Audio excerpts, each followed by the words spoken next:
చెప్పగలుగుతాడు పాపం? దేని గురించి ఒక దాని గురించి మాట్లాడగలుగుతాడా? లేదు ఇసుక విధానం గురించి మాట్లాడాలి. ఇసుక గురించి ఏం మాట్లాడతాడు? ఇప్పుడు పోయిన ఆయన 4 సంవత్సరాలు, 1 సంవత్సరం ఆపాడు, 4 సంవత్సరాలు ఇష్టానుసారంగా దోషేశాడు కదా, అది ప్రతి ఒక్కరు తెలిసిందే కదా. దేని మీద విషయం మీద మద్యపానం మీద మాట్లాడాలి. మీరు పిలిపించండి అని అంటున్నారు. సరే, వారేమో రూల్స్ ఉన్నాయి కదండి అని మాణిక్యరావు గారు అండి. నేను అనేది ఏంటంటే, నిన్న మొన్న వైసీపీ నాయకులు కానీ, బుగ్గన గారు కానీ, వీళ్ళు ప్రెస్ మీట్లు పెట్టి ఏం చెప్తున్నారు? చంద్రబాబు నాయుడు గారు పయ్యావుల కేశవ్ గారు ఇష్టం వచ్చినట్టు మాట్లాడుతున్నారు అని చెప్పి వాళ్ళు చెప్పాల్సిన వర్షన్స్ చెప్పేస్తున్నప్పుడు, ఆ వర్షన్స్ రాంగ్ అని తెలిసినప్పుడు మీరు రప్పించి ఎట్లా మాట్లాడతారు, ఇదేంటి దీన్ని చెప్పండి అని చెప్పి రప్పించవచ్చు కదా, అక్కడ చెప్పచ్చు కదా.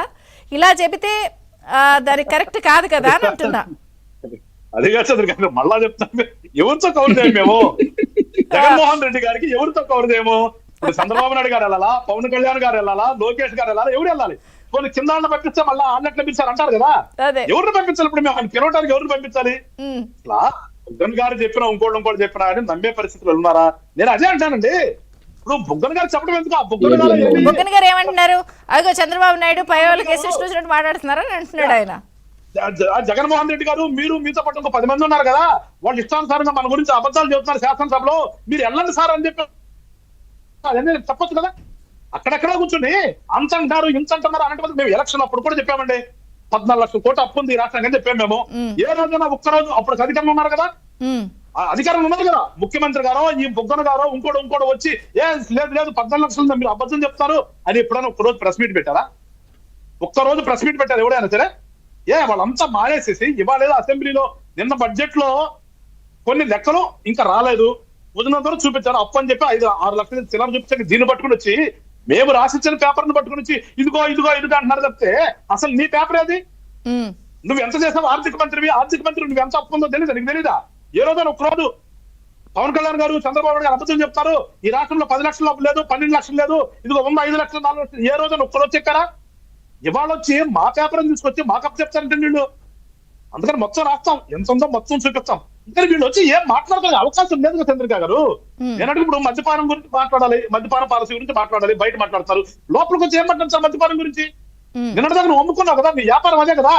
అంటే మీకు ఏంటంటే అధికారం అనేది మీకు రాష్ట్రంలో వ్యాపారం చేసుకోవడానికి, దందాలు చేసుకోవడానికి, దోసుకోవడానికి తప్పితే మీకు అధికారము ఏ రోజున కూడా ప్రజల కోసం మీరు పాటించడం లేదు కదా. అలాంటిది వాళ్ళు వచ్చి ఏం మాట్లాడతాడైనా? ఆయన ఏమి మాట్లాడలేక, ఏమి చెప్పలేక, ఏమి చేయలేక అసెంబ్లీకి రావట్లేదు. అంతేగాని ఆయనతో నాకు ప్రతిపక్ష హోదా ఇంకో కాదు. ఎందుకు హోదా? ఎందుకండి ఒక ఎమ్మెల్యే మాట్లాడలేమా?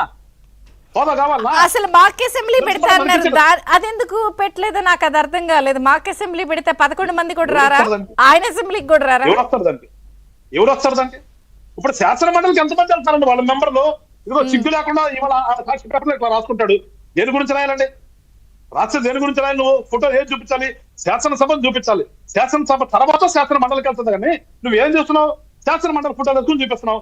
ఏంటి శాసన మండలి? నీ వాళ్ళు ఎంత పోతున్నారు? 2-3 పోతున్నారు. కాసేపు అరవటము, ఆ బొత్స సత్యనారాయణ గారు అడుగునుకుంటున్నాడుగా అక్కడ అటు పక్కన శ్రీనివాస ఎవరు ఆ బొట్టు పెట్టుకుని అతను.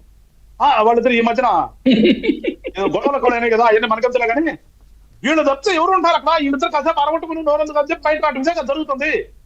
సో ఆయనకి ఇవాళ ఏం చేయాలో తోసిన పరిస్థితి చంద్రిక గారు. మేము కూడా ఏమనుకుంటామంటే ఆయన గురించి టైం వేస్ట్ చేయదలుచుకోలేము. ఆయన వస్తాడా రాడా అనేది మాకు ఇమ్మీడియట్. సరే, ఓకే. దుర్గా శ్రీరామ్ గారు వస్తాడా రాడా మాకు అనవసరం, రమ్మంటున్నాం, ఆయన రానంటున్నారు. ఈ జగన్ గారు ఏమో నాకు ఇస్తేనే వస్తాను లేకపోతే రానని ఆయనతో టైప్ మూర్ఖత్వం. ఇంకోటి చెప్పండి, అసలు మేము రమ్మనటం అనేది తాపత్రం. మేము రమ్మనకపోయినా ఇప్పుడు నిన్న నెల్లూరు రూరల్ ఎమ్మెల్యే కోటారెడ్డి గారు అన్నారు, చిట్కాలు ఇస్తున్నారు కదా, 2 గంట ఇవ్వండి నా తరపున ఇలా అన్నప్పుడు. నిజం చెప్పాలంటే ఆత్మహత్య చేసుకోవాలి. ఎగతాళి చేస్తున్నారు నన్ను అని చెప్పేసి సిగ్గుపడాలి ఆయన. అది మేము పిలవటం కాదు, ఆయన విధి అది. ఆయన విధి ఖచ్చితంగా శాసనసభకు రావాల్సినటువంటి బాధ్యత ఉంది, విధి అది. అయ్యి వదిలిపెట్టేసి ఇంట్లో కూర్చుంటే మనం ఏం చేస్తాం? దానికి మళ్ళీ చెప్తారు, ప్రజల సమాధానం చెప్తారు దానికి కూడా. సరే.